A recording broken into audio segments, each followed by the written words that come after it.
So guys, mbaye ikaze kuri channel. Niba ari ubwa mbere uhageze ngo wahe ikaze. Ngiye kubabwira ibintu bitandatu byagufasha gutera imbere ukagera ku ntsinzi. Ibintu bikurikiza uzagera ku ntsinzi. Icya mbere wakora, banza urebe iyi video, ngiye kwereka.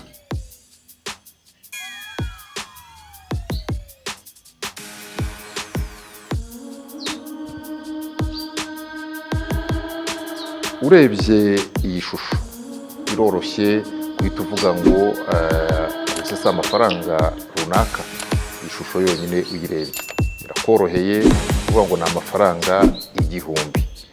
Ariko igitabo dufite hano kigiye wacyanditse we arashaka ko dutekereza mu bundi buryo burenze kuvuga ngo ayo ni amafaranga 1000.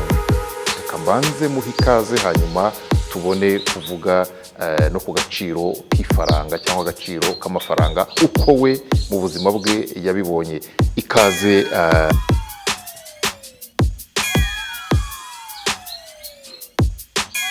So guys, nizere ko mwayibonye. Icya mbere, irinde ikigare. Icya kabiri,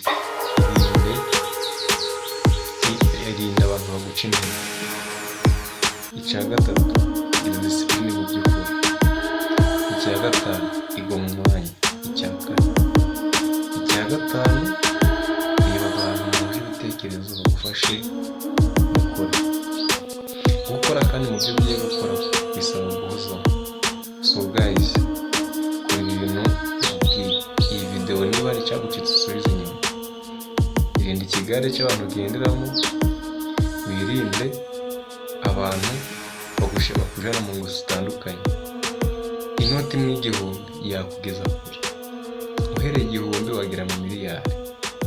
Witesha agaciro. Guys, witesha agaciro akazi ukora. Kora cyane ku buryo wumva imvune. Ukore cyane ku buryo wumva ububabare, kubera ko ubukene burajyana kurusha imvune ziva mu gukora. Guys, ndagusubiramo kino kintu.